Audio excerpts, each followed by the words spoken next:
Hola, ¿qué tal? ¿Cómo estás? Buenos días, tardes, noches, dependiendo del horario en el que estés viendo este video. Mi nombre es Abraham Gómez y es un gusto y un placer acompañarte en una clase más de Antropología de la Educación correspondiente a la licenciatura en Pedagogía aquí dentro de la universidad en CETEC. Es un gusto poder presentarte el tema número 5. Vamos a compartir pantalla. El día de hoy tenemos un análisis antropológico que se te hará bastante interesante. Y es que el tema del día de hoy son los elementos de la antropología educativa. Ese es el tema que vamos a estudiar el día de hoy.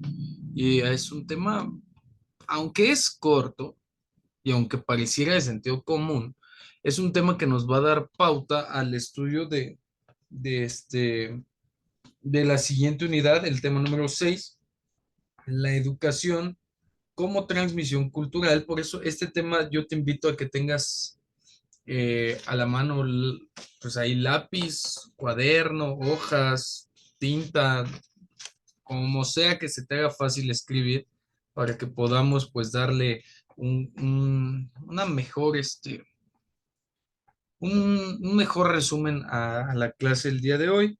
Te repito el tema, elementos de la antropología educativa. Ya nos vamos a meter a este estudio del ser humano dentro de la educación, que como pedagogos es algo que nos compete, ¿no? Y es algo que es nuestro día a día. Así pues, de esta forma, te adelanto, tenemos tres subtemas, el 5.1, 5.2, 5.3, normas sociales, usos y costumbres y transmisión cultural. Eso es lo que vamos a tener el día de hoy. Así es que, sin más, vamos a comenzar con el trabajo de el día de hoy. Y vamos a hablar un poquito sobre los elementos de la antropología educativa. ¿Qué es la antropología educativa? Vamos a hacer un poco de lectura comentada de esta parte, ¿no? De la antropología educativa. La primera forma de antropología educativa se desarrolló en el seno de la antropología cultural, que ya platicamos hace algunas clases, y los estudios sobre pequeñas comunidades intactas. Ojo, quienes empezaron con esta parte se dieron cuenta que a través de la cultura el ser humano podría ser estudiado y obviamente por ende después de la educación, ¿no? En donde en pequeñas comunidades intactas que habían mantenido ciertas conductas, pautas, eh, desde el inicio de su conformación hasta ese momento, ¿no? En estos estudios era necesario analizar las prácticas de la crianza de los niños y los procesos de enculturación. Ojo, te lo anoto aquí. ¿Qué es un proceso de enculturación? Los procesos de enculturación son todos aquellos a través de los cuales los seres humanos vamos encontrando un lugar dentro de la cultura o de la sociedad. Más bien dentro de la sociedad a través de la cultura. La obligación que los antropólogos tenían o tienen de investigar una cultura en todas sus manifestaciones hizo que se empezara a prestar atención a la forma en que los niños y adolescentes eran introducidos en las prácticas y creencias de grupos sociales. Ojo, las relaciones del niño dentro de la familia, los modelos de aprendizaje e instrucción informales, la adquisición de roles y estatus y conceptualización y prescripciones grupales acerca de la forma adecuada del desarrollo desde la infancia a la edad adulta revelaban los mecanismos de la transmisión cultural. Si yo te pregunto en el examen cuáles o qué aspectos revelan los mecanismos de transmisión cultural, ok, tú me vas a responder esto. ¿Sale? Estos mecanismos de transmisión cultural. Ok, gran parte de lo que se conoce sobre las prácticas educativas en las sociedades tradicionales puede retraerse en las monografías sobre la enculturación como arte de este tejido complejo de la vida grupal. Es decir, estamos encontrando que la antropología educativa y cultural tienen un auge importante durante algunos años que comienza con darle realmente valor a lo que pues realmente es el ser humano dentro de estos dos aspectos y cómo se empiezan a ver estos primeros bosquejos de alguien por decir, hey, a ver, espérense, ¿qué está pasando? ¿Por qué? O más bien a alguien se le hace interesante el conocer el por qué una persona crece como crece o es como es, de acuerdo a cómo se ha ido formando, ¿ok? Cómo se ha ido formando a través de la familia en que nació, la zona geográfica, lo que piensan en su familia, lo que piensa el niño en su casa, cómo es que ve la sociedad de esa familia. Y entonces a partir de estos estudios, pues gran parte de lo que se conoce sobre las prácticas educativas en las sociedades tradicionales puede retraerse en estas monografías y en la forma en cómo se enculturan estas personas. ¿Ok? Entonces, en este sentido, la antropología educativa reflexiona sobre la visión que el ser humano posee para entender la labor educativa, partiendo desde un principio. Todo proceso, todo proceso educativo es propio de la esencia humana para mejorar como persona.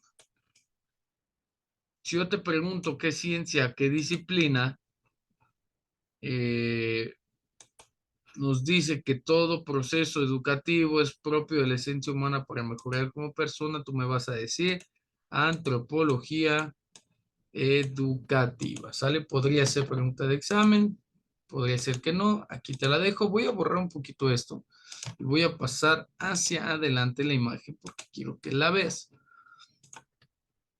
Lo siguiente es importante, ¿ok?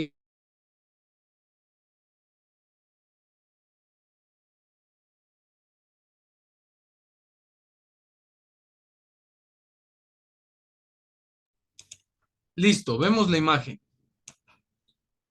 Vemos la imagen y dice, si enseñamos a los niños a aceptar la diversidad como algo normal, no será necesario hablar de inclusión, sino de convivencia. Esta es una frase acuñada por el autor de Mafalda, llamado Quino. Pero te voy a dejar la imagen aquí y quiero que la tengas muy presente porque ahorita al final de la clase la vamos a utilizar. Ojo, si enseñamos a los niños a aceptar la diversidad como algo normal, no será necesario hablar de inclusión, sino de convivencia. ¿Ok?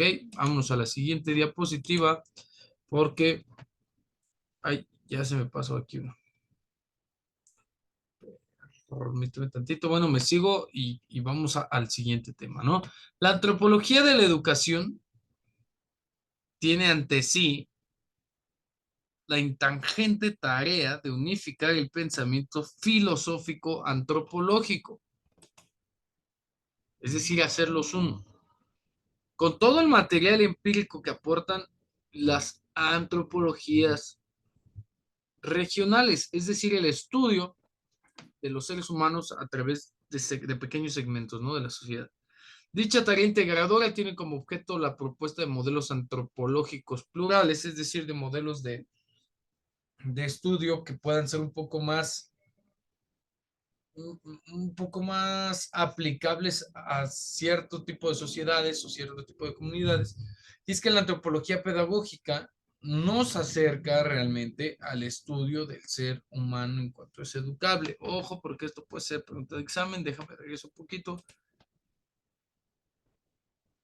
Me regreso.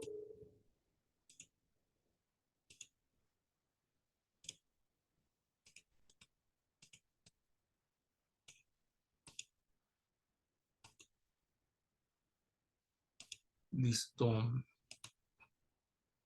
Ok, ya hablamos un poco de la antropología educativa. ¿Qué es? ¿Qué es lo que hace? ¿Cuáles son sus finalidades? Por ejemplo, aquí se nos fue una T y una A.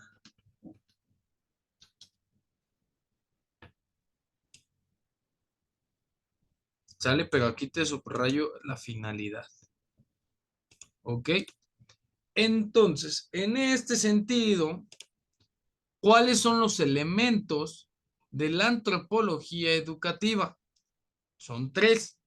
las normas sociales, los usos y costumbres y la transmisión cultural. Estos son los elementos que vamos a estudiar. Son estos elementos que le dan vida y cabida al estudio antropológico del ser humano en la educación. ¿Sale? Entonces vamos a ahondar un poquito más en ellos. Vamos a hacer un poquito más grande esto.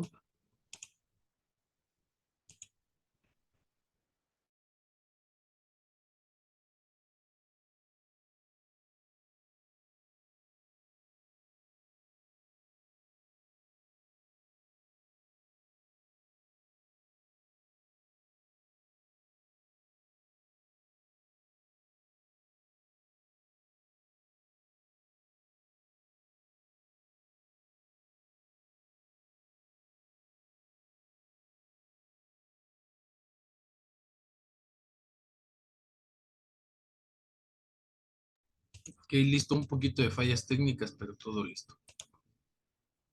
Ok, vamos a estudiar las normas sociales. ¿Qué son las normas sociales? Pon atención. Son un grupo de reglas y disposiciones determinadas por la sociedad.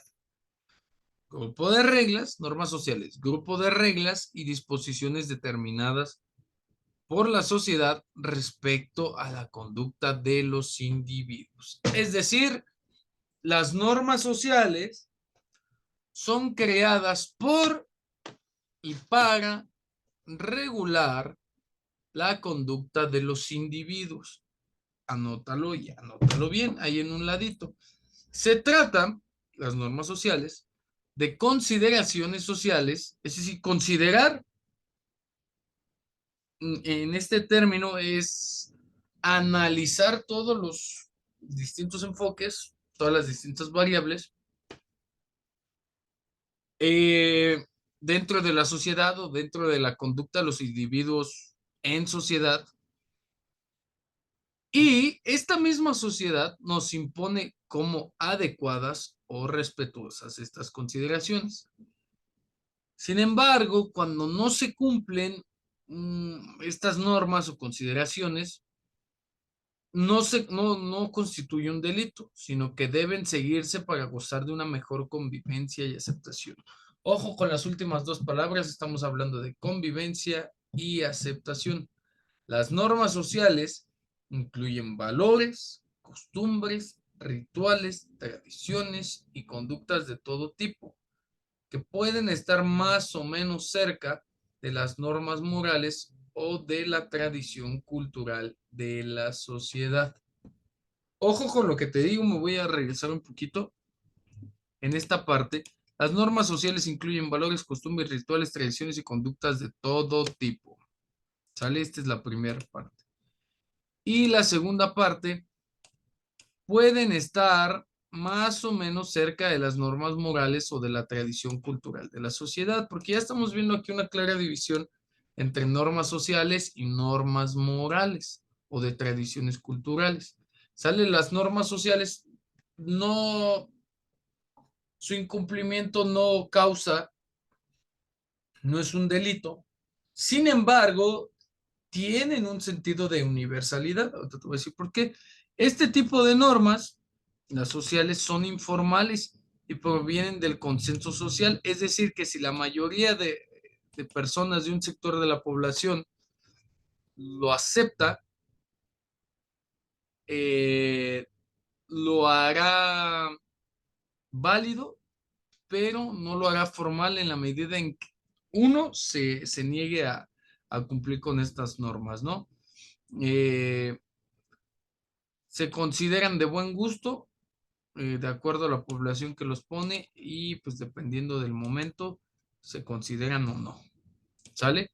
Entonces, las normas sociales tienen características. Vamos a hacer un estudio entre estas características y estas características. Yo te voy a decir por qué. Checa las primeras características de las normas sociales. Las normas sociales varían de acuerdo a su contexto sociocultural, no son universales. Eso es algo que hay que tomar en cuenta. ¿Sale? Dependen del lugar, del tiempo al que pertenecen. Ejemplo, Las normas sociales de Inglaterra, de la Inglaterra de la reina Victoria, es célebre por su puritanismo y ser recatada la reina, no son las mismas que existen hoy en día en el mismo país, ni fueron similares a las que hubo en la misma época en China. Ya estamos hablando, anótale ahí, normas sociales. Importante, normas sociales. Que dependen, las normas sociales dependen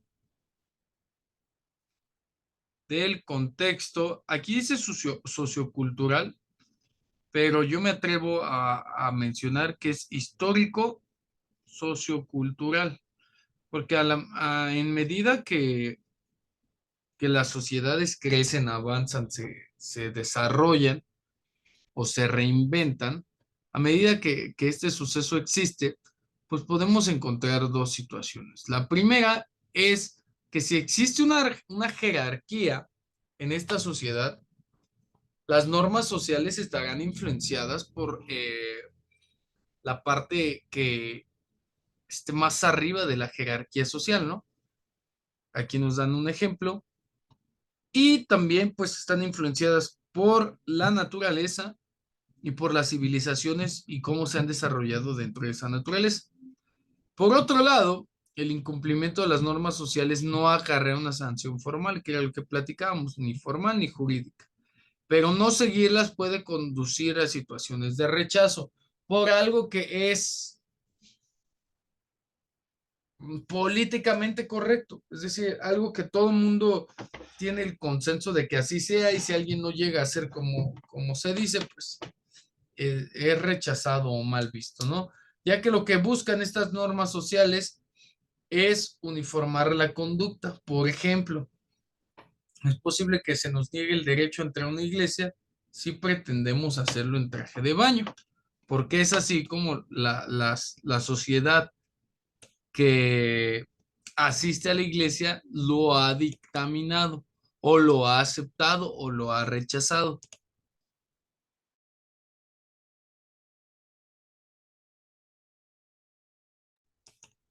Quédate con esta primera parte. Normas sociales dependen del contexto histórico y sociocultural. Tienen un grado político y económico.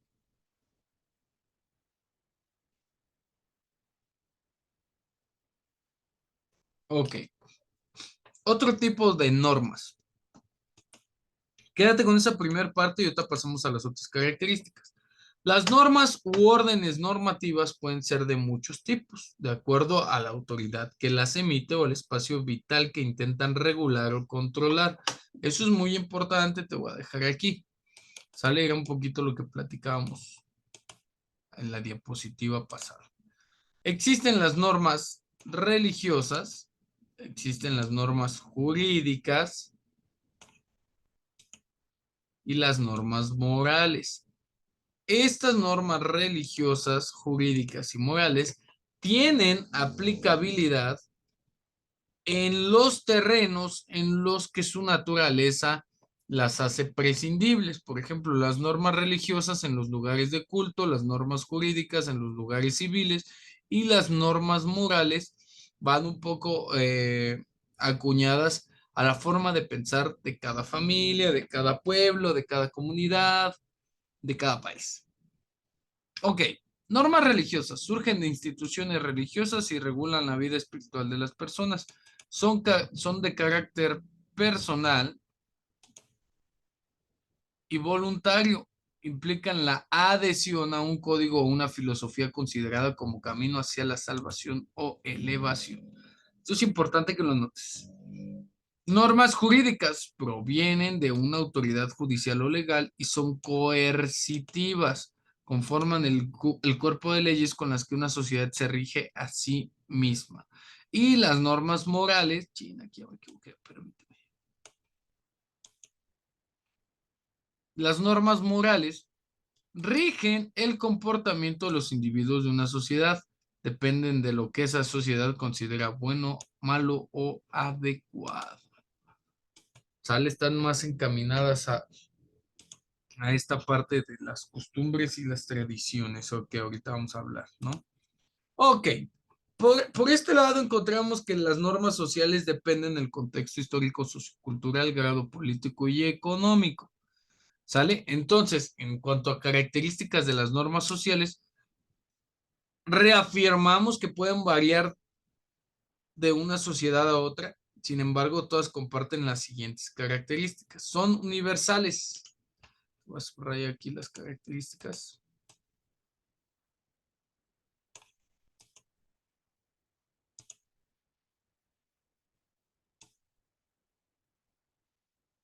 Son universales, incorporan el juicio de valor, son relativas y pueden variar de una sociedad a otra. Ahorita explicamos esa parte.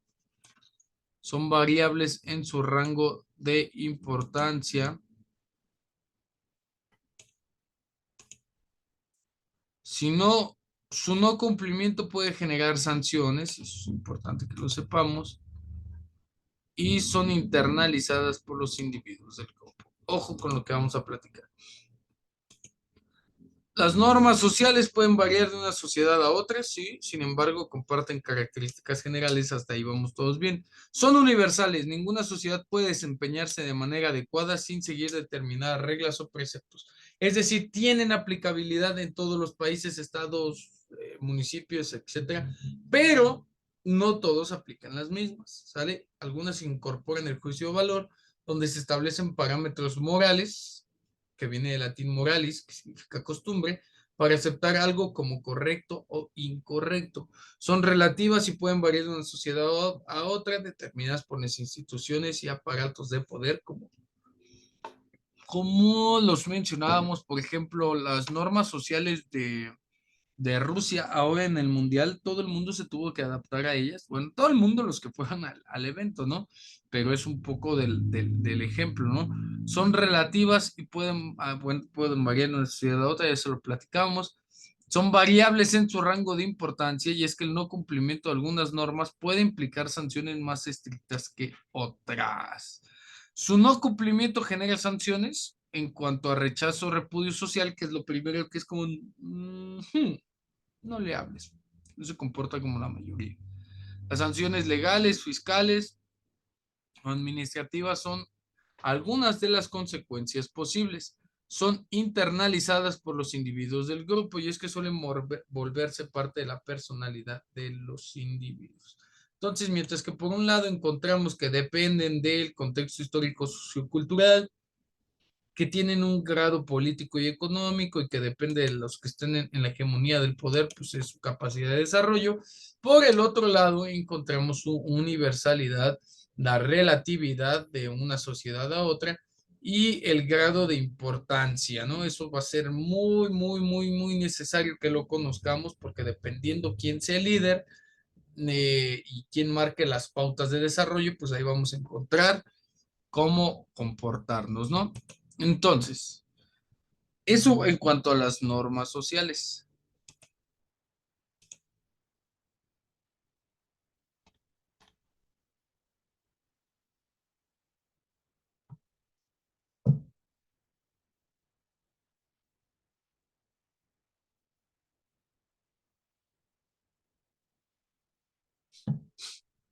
Ok, vamos a dar paso al segundo elemento, perdón, yo decía tercero, al segundo elemento, los usos y costumbres, y tenemos algunas definiciones. En cuanto al derecho consuetudinario, es decir, consensuado, cotidiano, ordinario, normal, pues, esto es una definición eh, legal, por decirlo de alguna forma, ¿no? En cuanto al derecho consuetudinario, también llamado usos y costumbres, lo consensuado, lo ordinario, que no se te olvide. En cuanto al derecho consuetudinario, también llamado usos y costumbres, es una fuente del derecho. Una fuente del derecho bueno, una fuente del derecho es esta fuente que dota de veracidad, que dota de fundamento a los usos y las costumbres. Es decir, ¿por qué el robar es un delito penal que se castiga con prisión? Porque a través de los usos y costumbres de alguna sociedad se dictaminó que el tomar cosas ajenas no es algo que esté bien visto, no es algo que esté estereotipado como algo que cualquiera puede hacer, sino todo lo contrario, ¿no? Entonces, este derecho consuetudinario llamado uso y costumbre se vuelve un fundamento del derecho, es decir, algo que va a legitimizar o algo que va a legitimar el por qué estas conductas son permitidas o no son permitidas.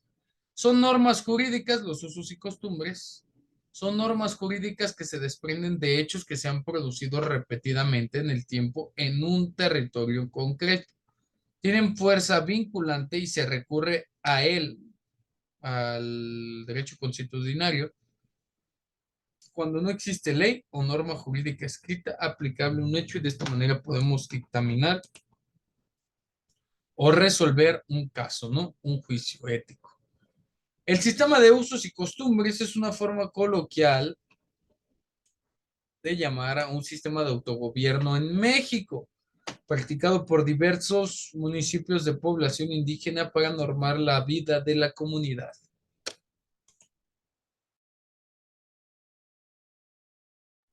Ojo con lo que te voy a decir aquí. Muchísimo ojo por lo siguiente. Existen pueblos en la actualidad, yo vivo muy cerca de uno, en donde dicen, a ver, aquí el municipio no tiene ni voz ni voto, el pueblo se maneja de acuerdo a sus usos y costumbres, a su cultura y a sus tradiciones, y a quien no le parezca, es mal visto dentro del pueblo. No quiero decir que está bien o que está mal, simplemente es una forma antropológica de organización, de administración de una extensión territorial. Los usos y costumbres se refieren a las tradiciones memorizadas y transmitidas de generación en generación, desde generaciones ancestrales, generaciones originales, sin necesidad de un sistema de escritura, es decir, son actitudes, actos que realizan las generaciones más grandes y que se le van quedando marcadas o estipuladas a las generaciones menores. Por ejemplo, en muchos países se efectúa la víspera del Día de Difuntos, denominada el Día de Muertos, o la Navidad, ¿sale? O el poner el nacimiento, el arbolito, las calcetas, las galletas con leche, etcétera, ¿no? En nuestro país, en el artículo 33 constitucional, nos habla sobre los pueblos indígenas y nos dice que tienen derecho a promover, desarrollar y mantener sus estructuras institucionales y sus costumbres, tradiciones, procedimientos, prácticas jurídicas, característicos de esa sociedad de conformidad con las normas de derechos humanos internacionalmente reconocidas. Es decir, tú puedes aplicar estos usos y costumbres de manera legal sin olvidarte de que, pues, aunque sea un pueblo de usos y costumbres, forma parte de un municipio y este municipio de un estado y este estado de un país y este país de un continente y este continente de un mundo, ¿no? Pero lo encontramos el fundamento teórico en el artículo 33. Ahora, hablamos un poquito de transmisión cultural. ¿Qué es la transmisión cultural? Bueno, pues se concibe como un sistema de herencia autónomo con sus propias reglas de transmisión e independiente del genético. Ojo, la transmisión cultural se concibe como un sistema de herencia, algo que es aprendido de generación mayor a generación menor, de manera autónoma, con sus propias reglas de transmisión e independiente de la transmisión genética. Es decir, mi papá me heredó los ojos de mi abuela,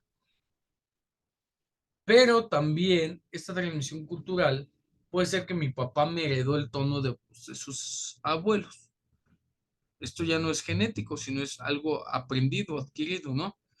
La transmisión cultural también es la forma en la que un grupo de personas o animales dentro de una sociedad o cultura tienden a aprender y transmitir nueva información. A través de los estilos de aprendizaje están muy influenciados por cómo una cultura socializa con sus niños o jóvenes. La transmisión cultural Es el conjunto de mecanismos por los cuales un individuo recibe, recoge, aprende y adopta los elementos que definen la cultura que le es propia, culminando el proceso de enculturación del que hablábamos un poquito, ¿no? Del apapacharlo. La tipología de estos mecanismos es múltiple, pero entre otros mecanismos se puede distinguir el aprendizaje y su uso de la lengua propia, utilización de símbolos, perdón, y elementos de identidad y rituales. Por otra parte, la transmisión cultural se realiza a través de instituciones fundamentalmente encausadas por una parte de la sociedad, como lo son la familia, la escuela y los grupos de iguales. Ahora,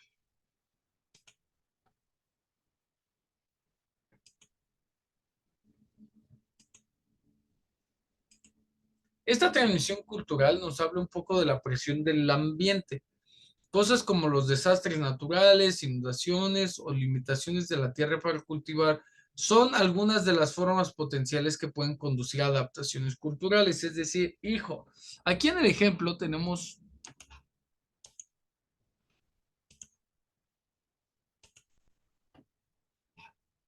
aquí en el ejemplo tenemos un papá y un hijo en la parte de atrás, donde el papá le está enseñando a través de, de una innovación, perdón, tecnológica al hijo a el oficio de carpintero, ¿no? La innovación tecnológica que es, por ejemplo, la imprenta de la electricidad y el contacto con otras culturas, migración o colonización, pueden promover o inhibir cambios en las prácticas culturales. Es decir,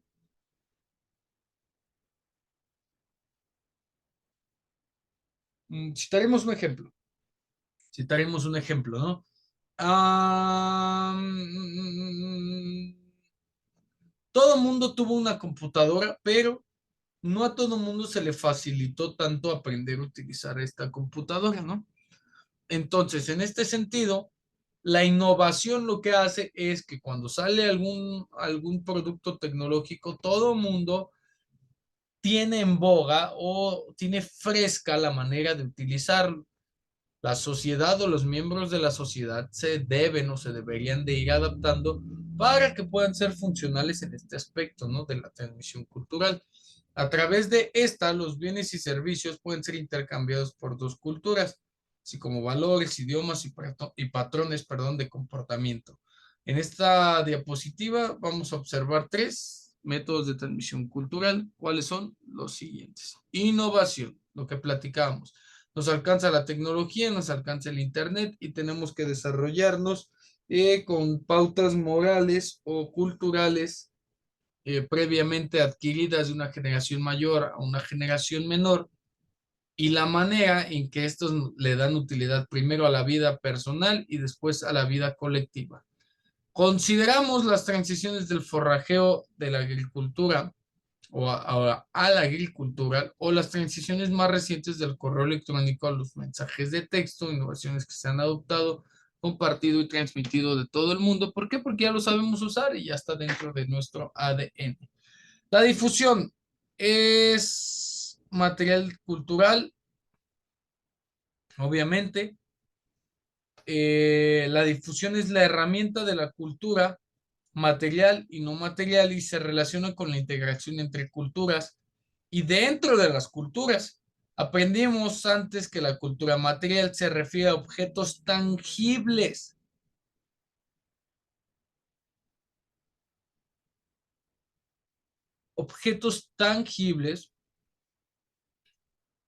o pertenecientes ¿cómo decirlos?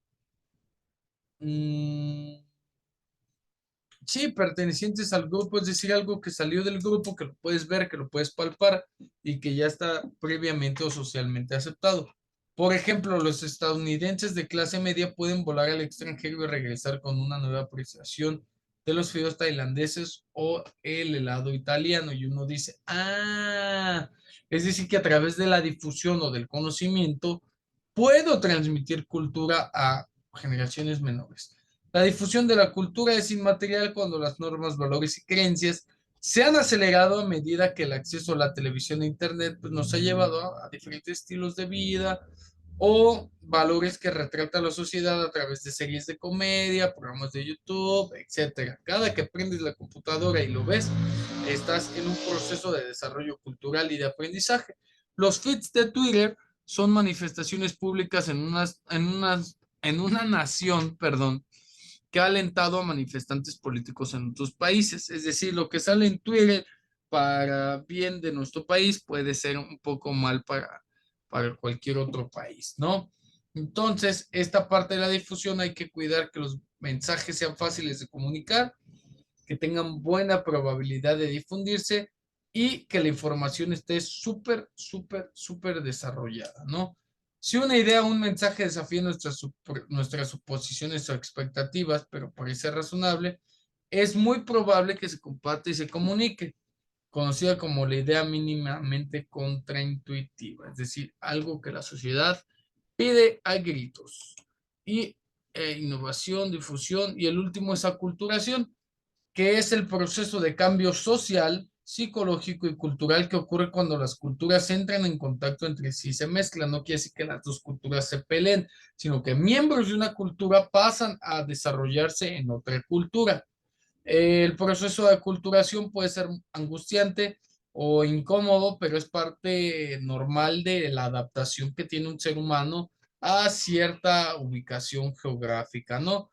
De los cambios o de los efectos más notables en un proceso de aculturación son lo que come, lo que viste y cómo habla. ¿Sale? Entonces, en este sentido, quiero ponerte una canción.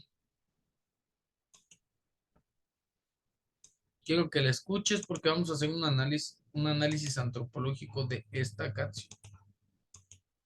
¿Qué es lo que te gusta de cantar?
Ok, entonces tenemos,